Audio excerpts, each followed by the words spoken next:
Hey guys, it's Dylan here down at Wilkins Harley-Davidson. We have the chili cook-off coming up January 29th, starting at 10 a.m. till 1 p.m. We want to go over a couple of basic safety tips in the kitchen.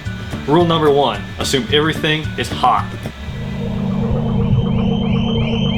Wait, everything is hot. How do we cut up the vegetables? Tip number 2, knife safety. You need to have sharp knives in the kitchen because a dull knife is a dangerous knife. Let's cut through this strawberry for an example of a nice sharp knife.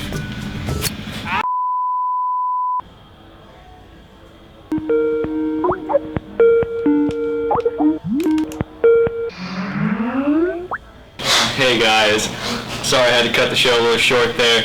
I'm at the hospital now, the hand's all bandaged up. I want to make sure you know though, chili cook-off, January 29th, 10 a.m. till 1 p.m.